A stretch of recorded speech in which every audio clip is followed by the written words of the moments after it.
All right, we are live. Rafa, and you go by Rafa now, right? Or is it Raf? Yes, no, I go by Rafa most of the time, so that's perfect. Well, Rafa, welcome to the SaaS Sales Players. I want to actually preface this episode by saying we've known each other for a really long time. I think we met back in 2008. Is that right? Yes, I think that seems right. It's been a long time, and also it was a long time that we haven't spoken to each other. But if it was, Yeah. it was like we know we spoke yesterday. We can connect quite easily, right?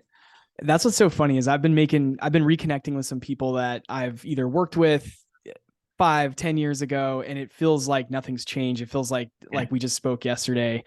And I won't go into all the details, but you and I met in a small town outside of Mexico City, which is, it was a lot of fun at the time. You kind of showed me around some of the parts of Mexico that were just absolutely amazing. And I'll say it on the air here.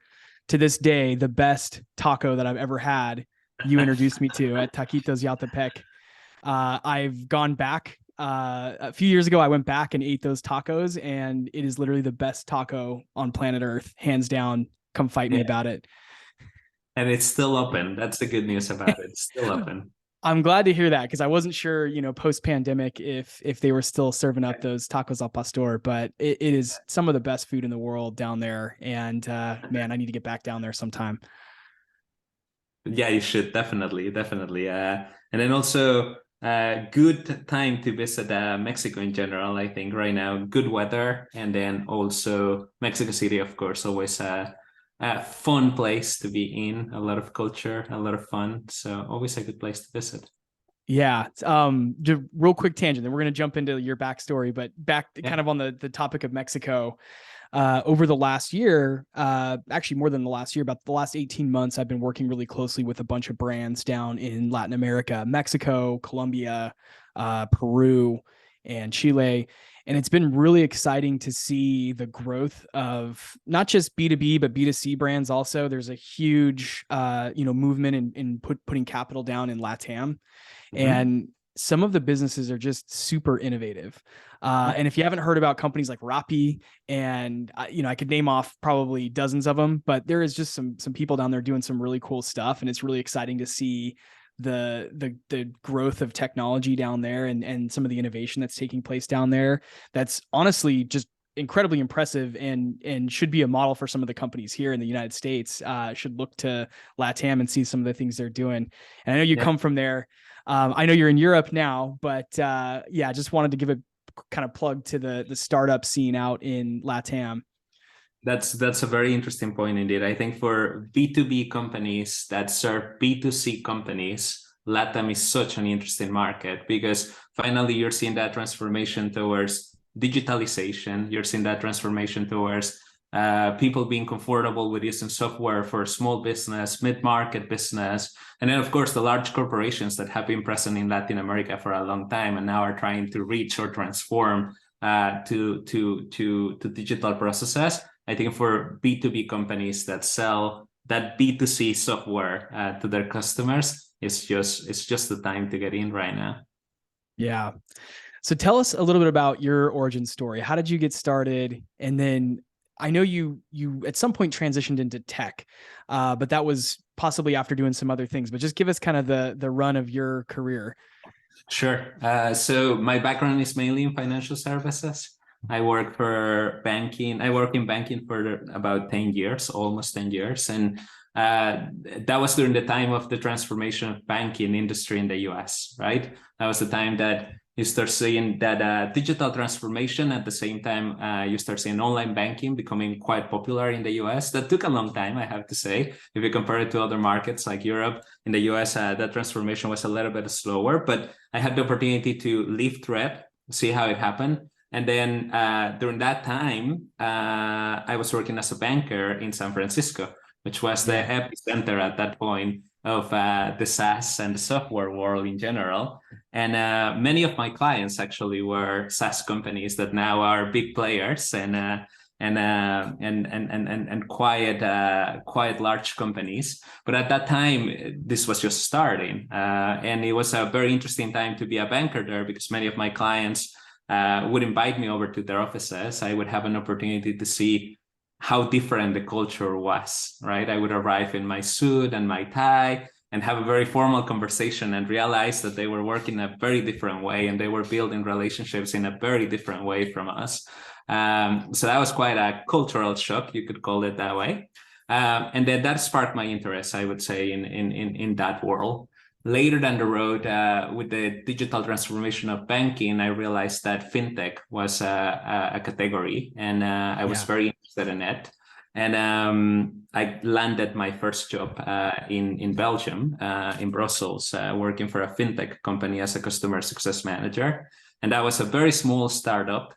We were 40 people at the time that I got started. When I left, almost 400 people, and a part of a very large corporation that offers all kind of work services and financial services. So it was a very interesting experience for me to see that. And I really got to experience the culture, the growth, the impact that you can have on a startup or scale up, which is tremendous. And coming from the corporate world, that was a big difference for me. And it was very exciting for me to see.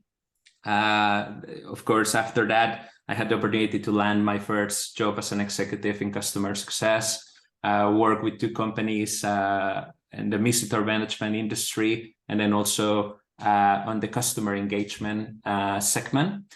And that was also very interesting to do. And then finally, that took me to finding the right product and the right company that was looking for a full transformation towards customer centricity. And that was an opportunity to not just work on customer experience and customer success, but also transform the product towards being a more customer-centric product and transform the sales methodology behind it. And I took the challenge, and that was Overloop for me. And that was my first role in a C-level position, and jumping right into a CEO role, which was quite nerve-wracking at the beginning, but also very exciting. And so far, so good. Very exciting. Still learning a lot. But I think it was the right company and the right time. So it was a very opportunistic move, but I'm very happy with that change. Well, I have a lot of confidence that Overloop is, I mean, it seems like it's already a great brand, but I think that we're going to see it as a household name in B2B. And I think it's cool to hear that you took, an ambitious role. So there's a lot to unpack here, because what I just heard is you went from personal banker to CEO of a tech company over 10 years or so, roughly. I'm sure there was a lot of learnings along the way. Tell us about some of the things that maybe earlier in the first half of your career helped prepare you for taking the role that you're in now at Overloop.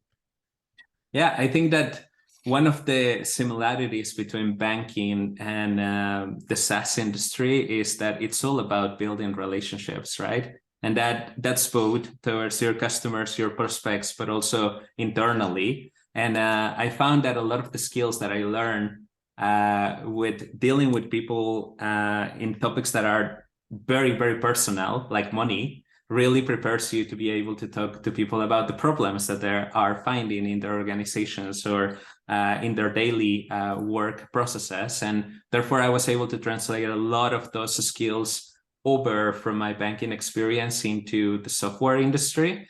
And I found that there's a lot of value on that, because if you think about it, technology is a big part of what we do. Innovation is a big part of what we do. But if you don't have the right people behind the best product, it's really not going to work. I think it's a 50-50% game in our industry. You need to have a very, very solid product that really addresses a problem that people are looking for a solution, but at the same time, you really need to have the right people behind it.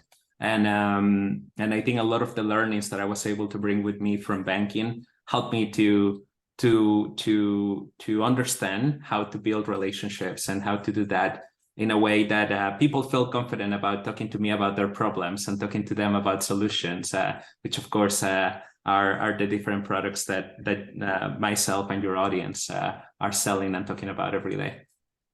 I love that, because that's been not only what I've built my whole career on, is my ability to develop and nurture relationships, but when I look at some of the top performing sales reps, the top performing leaders that I've worked with, that is what I've found to be a common denominator. Is they're very good at creating, a personalized relationship. They add a lot of value, but it's not in a way that's corny or cliche. It's in a way that's very genuine, and there's a real care deep down to help and solve problems. And so I love to hear that that's exactly how you sort of transform from personal banker to executive, executive leader of a SaaS company. And that's at the kind of center of that transformation is your ability to build that network and those relationships and really solve problems in a deep and meaningful way. Tell us a little bit about sort of learning the art of selling, because I know you came from a customer success background. And I want to dig into maybe some of the recent learnings that you've had around direct selling, B2B outbound selling, and how you've been able to kind of close some of the gaps in that skill set in kind of more recent years. That's a very good topic to talk about, because I've always said it as a VP of customer success. I think that this was one of my main objectives. It was nurturing and building a very good relationship with our sales teams. I think that the best partnership that you can have in any SaaS company is definitely sales and customer success. If that works, you're going to have a very, very good you're going to have very good results on both the acquisition side and the retention side. And we know that nowadays that's extremely important for the bottom line of any SaaS company. So all the learnings that I had as a customer success executive really came from great sales leaders and seeing how they do their work on a daily basis, and having the opportunity to talk to account executives. And we wouldn't agree 100% of the time, right? That I think is a classic problem out there. Customer success and sales are always put in positions that are very, very opposite sides of the customer journey. But I think that if you can make that work and you can find very good ways to collaborate and put the interests of the customers at the front of everything that you do, I think that that's going to make a tremendous difference, not just in the day-to-day relationship of account executives and customer success managers, but also for the bottom line of the company. And with that in mind, I think that for me, it was a very nerve-wracking experience to be a sales leader without having been an account executive beforehand and having that day-to-day experience. But again, I had the opportunity to really observe how many sales leaders did it in the past. And when I took this job, I made it a priority to go out there, reach out to people on LinkedIn, reach out to some of my past professional connections and network, and interview them, right? Have the opportunity to ask them questions about how they did it, what worked, what didn't work. And that really helped me to understand how really what's a priority and what's not a priority in the sales world, and change my mindset quite a little bit. I think that it was important for me to come with an open mind and understand that sales is a different game from customer success, and learn from experts on that side. And that was important. But then the second thing, and I think this is the most impactful part of it, is I was able to talk to a lot of customers. These are customers that are for the first time implementing an outbound strategy, or are for the first time creating even a sales strategy for their businesses. And they use our tool as a platform to help them scale that strategy. And I think that those conversations were very valuable to me, not just to understand how our product solves a problem, but also to learn about the day-to-day processes and strategies that really help scale sales teams. And a lot of those learnings, I combined them, and I was able to apply them into what we do in Overloop, which used to be mainly product-led category company. And now we're making the transition towards that sales-led category as well, which was a new channel for us.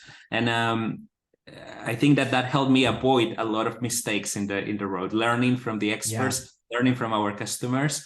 We were able to save time and probably also avoid some problems down the road. So I think being open to listen and talk to your peers is the best advice that I could give to anyone out there, because there's people that have done it before, and listening to them and listening to their advice is going to be valuable one way or the other. That's great advice. I love that you took the initiative to start reaching out to not just customers, but others who were in sales and sales roles, leadership roles, to get their advice. Really quickly, I want to drill into something you mentioned, because maybe a lot of my listeners out there have heard this term or these terms before, or have heard about these models before, but I think they're going to be especially relevant in the industry going forward. And you mentioned PLG, or product-led growth, versus more of a direct outbound selling approach. I'll kind of preface it, but I also want to get your thoughts on where you see the curve going in terms of SaaS companies, right? So PLG, or product-led growth, is where you've got users who land on your website. You're doing lots of top of funnel marketing. There's things like webinars or podcasts or lots of media spent on driving users to your platform. And then maybe they sign up for a trial and convert into a paying customer by putting their credit card into a website, and then they're a subscriber to your SaaS, right?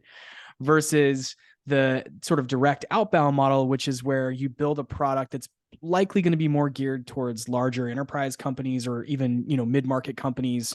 And you've got a sales force of folks that are picking up the phone and calling into the prospects, or using LinkedIn, or sending cold emails and sequences and things like that to drive larger deal sizes, typically, in a lot more of a consultative approach.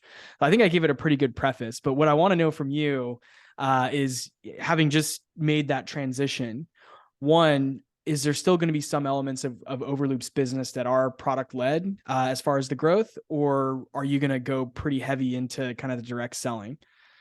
Yeah, that's a very good point, I think, because I think that probably many of your listeners and many companies out there are having what I call the crisis identity, right? Where you either used to be a product-led growth company, and then all of a sudden you realize that you've reached that plateau and you need to figure out other ways to grow, that you cannot rely on customers coming into your free trial and converting on their own. And then the other way around, you had many companies that have been relying on sales-led growth and now are realizing that not 100% of the time, not for all segments, not for all products, that's the right way to grow.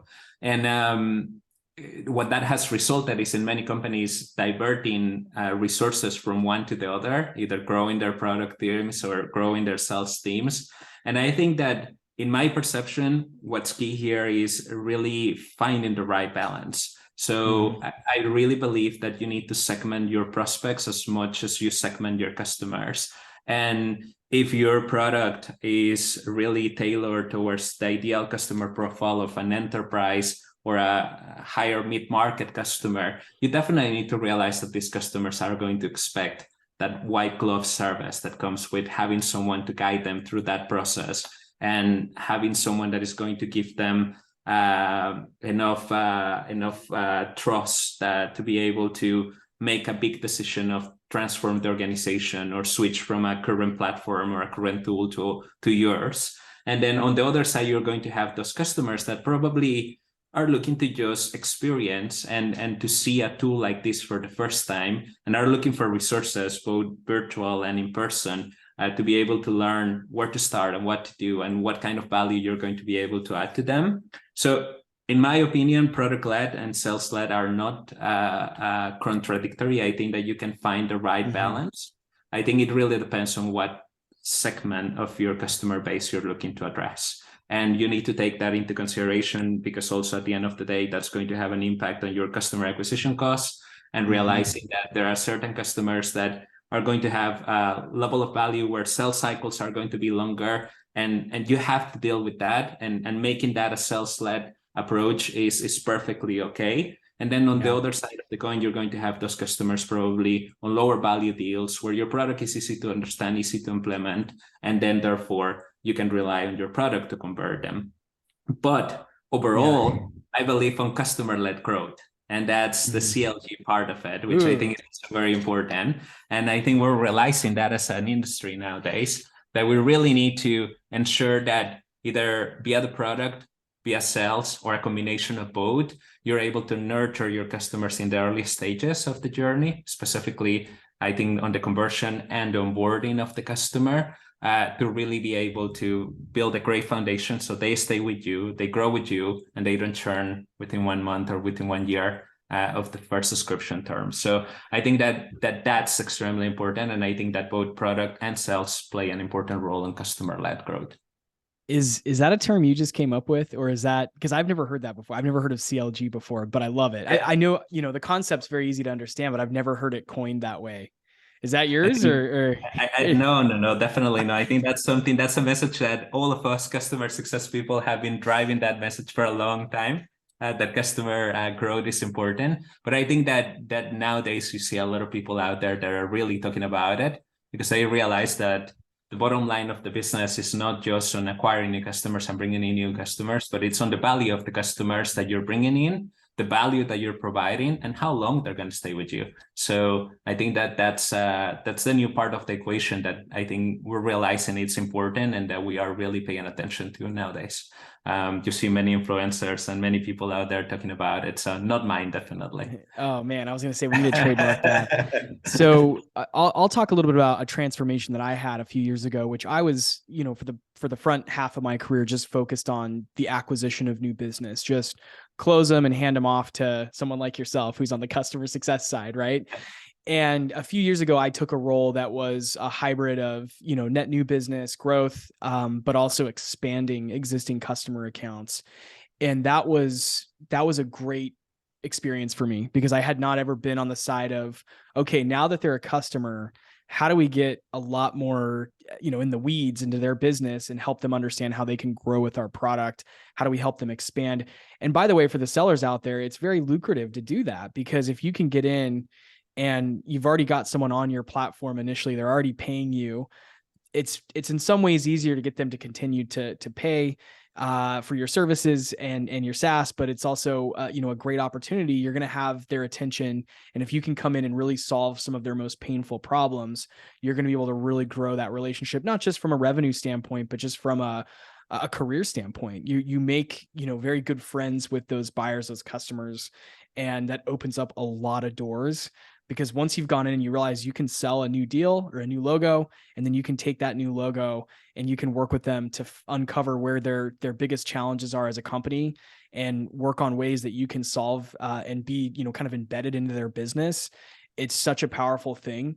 And I think you're dead on when you say that the industry is really starting to finally realize, it's been a long time, but we're finally realizing that there's just this immense value in being able to not just sell a lot of customers, but to retain those customers, to keep, long-term relationships, have lifetime value in that relationship.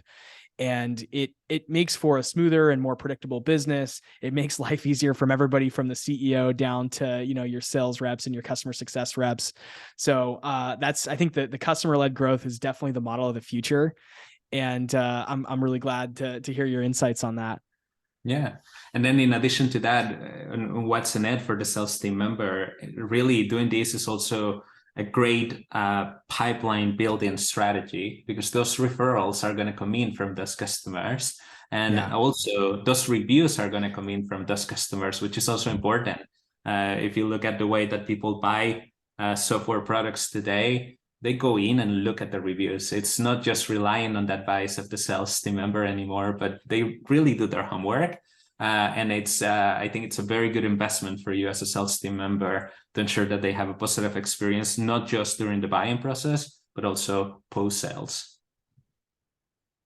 So let's take a minute. I want to talk about Overloop. Tell us about the solution, where it sort of fits in the marketplace, what it does unique and different in the space.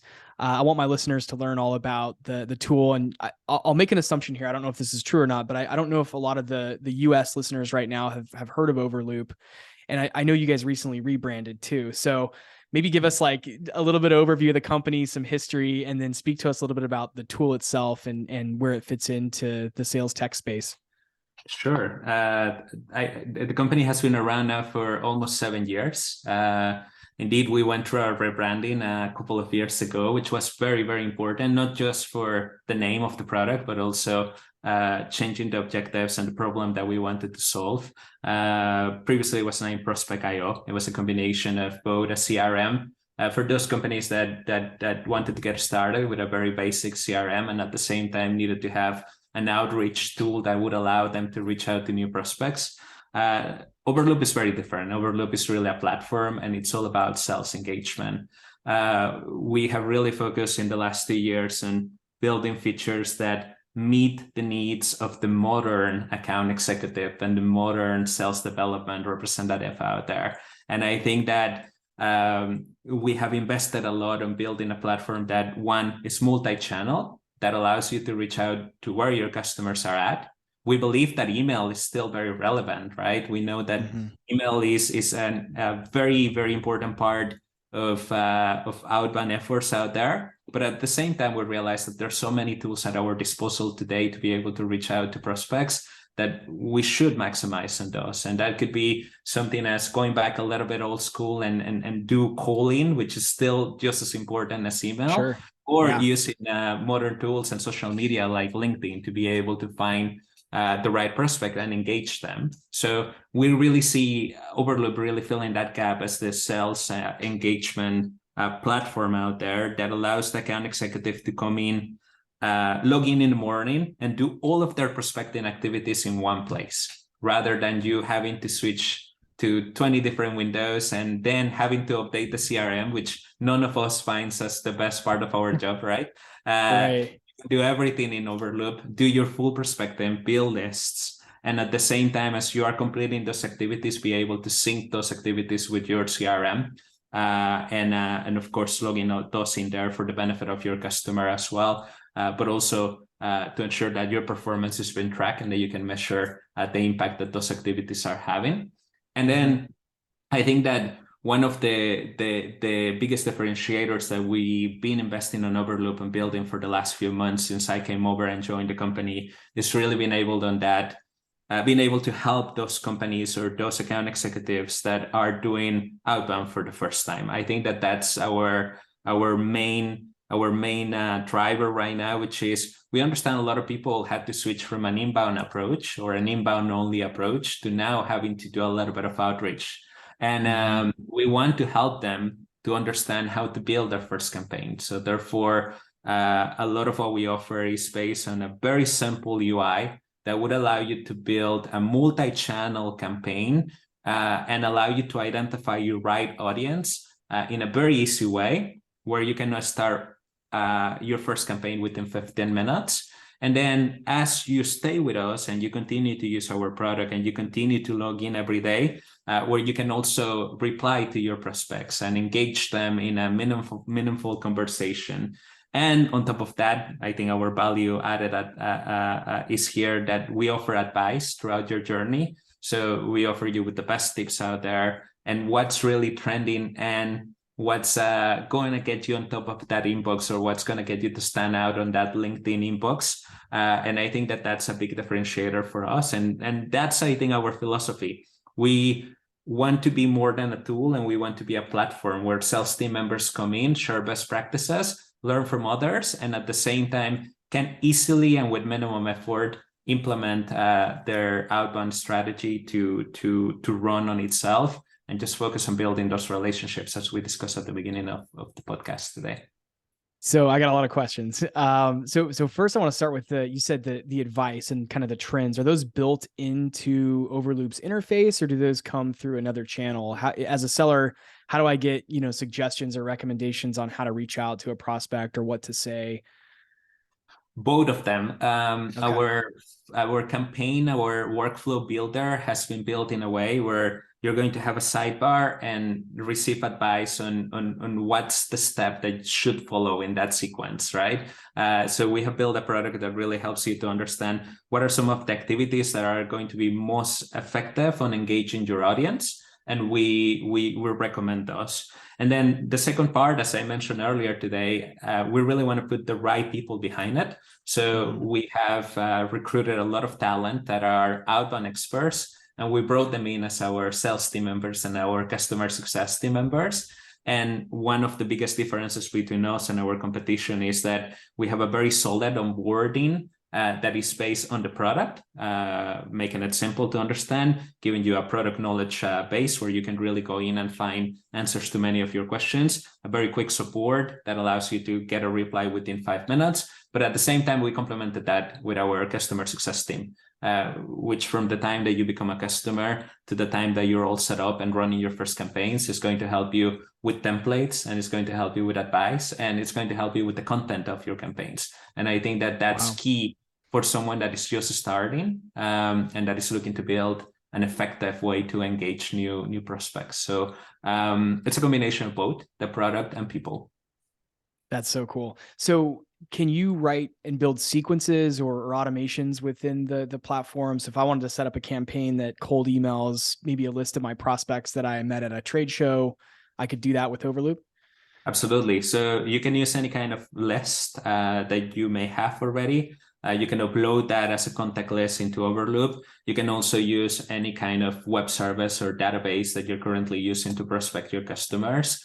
You can use LinkedIn and other websites as a source of leads. And I think that that's extremely important. That would allow you to build your list, then segment them, which I think is also very important. If it's a product that is addressing the needs of many industries, you may want to segment per industry, so you ensure that you can offer a personalized and relevant message. You can also segment them by size. If the company size is more relevant for your product, then you can do that. And then once you complete that work on the list, which is very easy to do with our filters and our list building features, then we allow you to automate both the sequencing of the emails, the sequencing of the activities or the engagement outside of email, like LinkedIn, like we mentioned before. And then on top of that, also be able to automate your tasks, like being able to call a prospect at a certain time during the sequence and registering those activities in your CRM so you don't miss anything. I think it's also a big part. And then we cover everything that happens in the sales process from the time that you're prospecting to the time that that prospect is ready to become a deal. Then that's the time that we really hand it over to your CRM or your pipeline management system, and we let the rest happen in there. We're really that prospecting all-in-one tool that will allow you to automate, keep track of your tasks, and then on top of that, being able to reply to the prospect messages. Many of the replies that you're going to get in your campaigns are going to need a little bit of nurturing, right? It may not be that you get the appointment right there and then. So we also give you the tools to be able to nurture those via an integration with Calendly, for example, where you can immediately send those team members, those prospects your Calendly link and allow them to book an appointment, or things like reminding you that it's time to call that prospect and that you should definitely follow up with a call. So all of that can be definitely automated and then on top of that optimized, because you will be able to track your progress and see what works, what doesn't work, experiment a little bit. And once you find that flow that works for you, continue to feed leads to that. So it sounds like it's got elements that are similar to, and I'm going to name off some of the kind of big gorillas in the different spaces. Like it's got some of the capabilities of Zoom Info or Discover. Or I don't remember if it's called Discover Org or Zoom Info now. I've used both. I think they merged a while back. But then it also has some of the elements of like a Sales Loft or an Outreach. But then it integrates with an existing CRM. So if I already use Salesforce or HubSpot or something like that, I could just integrate Overloop into the CRM. Is that all of that's fair statement so far? That is perfect. And I think that Overloop lives between those lead sources, right? Which could be, as you mentioned, Zoom Info, it can be LinkedIn, it can be any website of your companies that may be interesting for you as a sales team member, and your CRM. There's a gap in between, right? And what's the gap? Normally, if you have to build a list on your CRM, if you have to engage your prospects on your CRM, you're going to have your email window open. You're going to have your sales navigator open. You're going to have your HubSpot or your Salesforce next to it and update it manually, right? Of everything that you're doing on the site. So Overloop really closes the gap between your lead source and your CRM and automates the input from your lead sources and the output to your CRM. Wow. And I can, as a rep, live within Overloop. That would be my primary, pane of glass, if you will, or the single pane of glass that I'd have for my sales workflows would be I can manage everything within the Overloop dashboard. So I don't have to be jumping around to 20 different tabs and have a bunch of screens open and manually update things over here and then write something over here. Okay. That's Yeah, amazing. exactly. And that's the problem that I think we're solving. If you look at the trend, and you see Salesforce, for example, publishing these reports year over year, where you see how much time does a sales team member actually spend selling, that number keeps reducing. And why? Because we have focused so much on adding so many tools and adding so many steps to the process, that now in the last report, which was 2022, you see that a sales team member only spends about 30% of the time actually selling. Wow. And that's, I think, a big problem. So we wanted to take care of that remaining 70% and empower team members to self-source leads on their own in whatever sources they want to use. It could be the one that your company provides, or it could be your own creativity that gives you sources for leads, and then automate that process that is very painful of prospecting and updating your CRM at the same time. You might have already mentioned this, but I want to just make sure it's clear. So what if my company has a lot of inbounds that come in, whether it's, organic or we're paying for paid media in some way? Is there a way to set up a task to remind me to reach out to someone right away who comes in inbound with interest in a demo or something? You can definitely automate the inbound process into Overloop, engage them also via the campaigns that you may create. We see many customers, for example, that create outbound campaigns that are fully designed for prospects that they are reaching out to. But at the same time, they create a separate sequence for those ones that came in inbound and where they want to nurture them via email, via LinkedIn, via calls, or via scheduling a demo, for example. They can do that. So we see some companies that definitely would use Overloop for inbound. However, we see that the big value for us is really on being able to complement your inbound pipeline. We know that many of you out there cannot survive in your inbound pipeline anymore, and we want to help solve that problem. We want to help you close that gap between your target and your inbound pipeline. And I think that the main value that we offer is on that outbound outreach. However, yes, it's flexible. The tool is flexible enough that will allow you to build campaigns for inbound as well. Wow. So tell us a little bit about maybe some of the top integrations that you see in your customer base now. What are some of the what's like top 3 tools that Overloop integrates in with in a seamless way? Yeah, I think CRMs is a very, very, very good topic to talk about, because I was discussing this with the product team recently. I think that's a category that is really, really consolidating on 3 major players. We used to offer many integrations out there with different CRMs, and the list kept growing. Now we're seeing actually the opposite trend, where really the CRMs are really consolidating in 3 for our industries. Many SaaS companies are our customers, so we see that definitely Salesforce, HubSpot, and Pipedrive are the top 3 integrations when it comes to CRM. And we continue to see a lot of growth in that. And then at the same time, in our marketplace, I think being able to offer a real-time notification system to the sales team member that is doing demos and in the middle trying to prospect via Slack or other communication tools that are very similar, like Microsoft Teams as well. Some companies adopting Teams more and more are definitely also important. So after CRMs, which I mentioned, the top 3, then Slack and Microsoft Teams are some of the ones that we see. And then also, I think I mentioned this earlier, is demo booking and appointment booking tools that simplify the ability for your prospect to book a meeting with you. Definitely are on our top ones. Calendly definitely been very popular for Overloop. And I think that more and more we tend to see also integrations with other tools, like being able to build a landing page. We offered some integrations with some main providers, and I think that we'll see that integrations in the outbound efforts will become just more and more relevant as you see that outbound gains importance and relevance in the sales process. Yeah. Speak to us a little bit about sort of the growth plan for the company now that I know you recently assumed the role of CEO, and I know there's lots of talk about expanding the business and moving into new countries, and it sounds like there's some new product lines and features and things like that are on the roadmap. Tell us a little bit about maybe a sneak peek of the roadmap and what the growth plan looks like for the rest of this year. Yeah. I think that for us, really, the focus for the next 3 to 6 months is in two things. We want to develop integrations. That's an important topic for us because, again, we see outbound taken as a central stage in the sales processes. So very important that we're part of the tool stack. And calling remains an important part of the process. So we want to simplify the way that sales team members do outbound calling.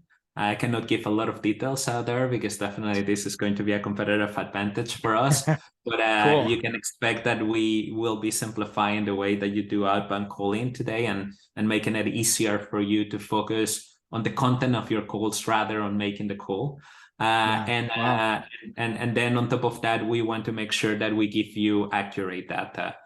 We want to make sure that the first time that you're trying to get the whole of a prospect, you have the right email and the right phone number. And we're going to be investing a lot on that while ensuring that everything that we do in the background, we're a European company and this is priority for us, being compliant with privacy laws, right?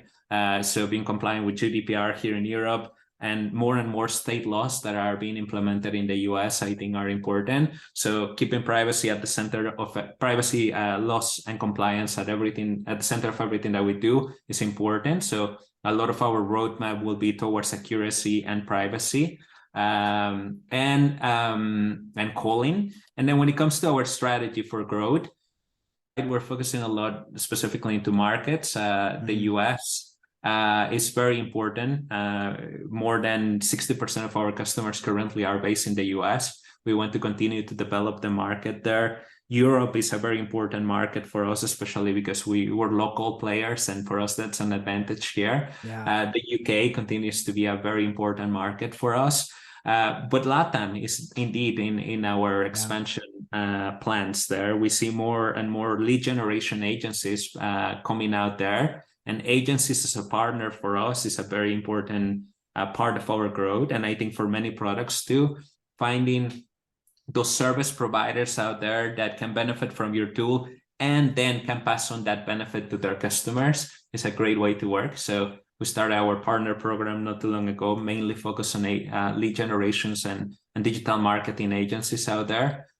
So when it comes to go to market, I would say that retention and the partner program are definitely at the center of what we want to do, and combine that, of course, with innovating on the product and a little bit of AI. This is, of course, a big topic out there. Everyone is doing it, right?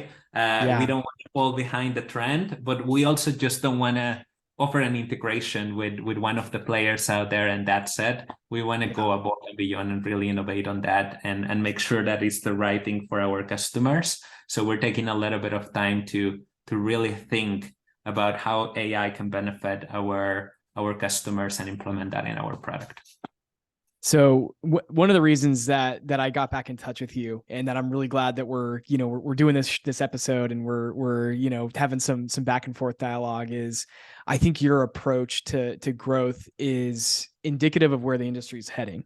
You're mentioning that a lot of this is going to come, a lot of your growth in the next 6-12 months and beyond is going to come from partnerships. It's going to come from media. I think your approach to roadmap and specifically, I like the privacy and data, the data privacy elements to the platform. And I'm thinking, I was thinking that is the fact that you're a European company, that there's some advantages there. Because you kind of have to build the product out of the gates and continue to develop the product out of the gates with that in mind. Whereas, and I won't name any names, there's some tools here in the US that are probably ticking time bombs where as new legislation and things like that happens in data privacy and what kind of data can be shared and what it means to email somebody, whether that's a cold email or even a warm email. I do think there's a lot changing on that front. So I think that your approach to scaling the product and the privacy of the product, as well as the channels that you're going about growing it, is super innovative. And I'm so glad that you're sharing this, because I think there's a lot of people out there that can benefit from a shift in the mindset in how to think about developing a roadmap, or how to think about growing pipeline. And I think you're thinking about it exactly the right way. And from my perspective, you're looking around the corner and you're seeing what's to come in the industry, not just on the things I just mentioned, but also this kind of customer led growth. How do we listen to our customers? How do we understand them very well? Down to the rep level. It sounds like your team has really gone down to that rep level and said, hey, people are only spending 30% of their time selling. How do we change that? Because that's what we're hired for, is to actually do the selling, not to update CRMs, not to run queries within a system. We shouldn't be spending 70% of our day querying systems and doing manual data entry. We should be on the phone with our prospects with quality content and a quality, value oriented message. So I'm just super excited that we got reconnected. Rafa, how can my listeners get in touch with you, and how can they learn more about Overloop? Yeah, I think that we a couple of things here. One is we definitely would invite everyone out there to try out our product. We offer a 14-day free trial, so take advantage of that and take advantage of the link at the description of the podcast. That will link you right into being able to create a trial out there and experience Overloop on your own. And of course, if you have any feedback, don't hesitate to reach out. And please connect with me. I think that that's important. I discussed at the beginning that I'm still learning. I'm not an outbound expert. I want to listen to outbound experts out there, and I'm sure that we have many in your audience. So if you want to jump into a quick call and exchange some best practices out there and what you're seeing and what's working and not working, please add me on LinkedIn, Rafael Figueroa on LinkedIn. I will be more than happy to connect and have a quick chat with any of you. And of course, again, the invitation to really try Overloop out. If we can help make your job easier and better, that's what we're here for. Fantastic. I'm going to put a link to the 14-day trial in the show notes, as Rafa mentioned. Rafa, it was an absolute pleasure having you on. Thank you so much for sharing your journey and helping us learn a little bit more about Overloop. Thank you very much for having me. And it was a very, very nice chat. And best of luck to all of your listeners in their daily and outbound efforts out there. And best of luck for the second quarter of the year. Thank you.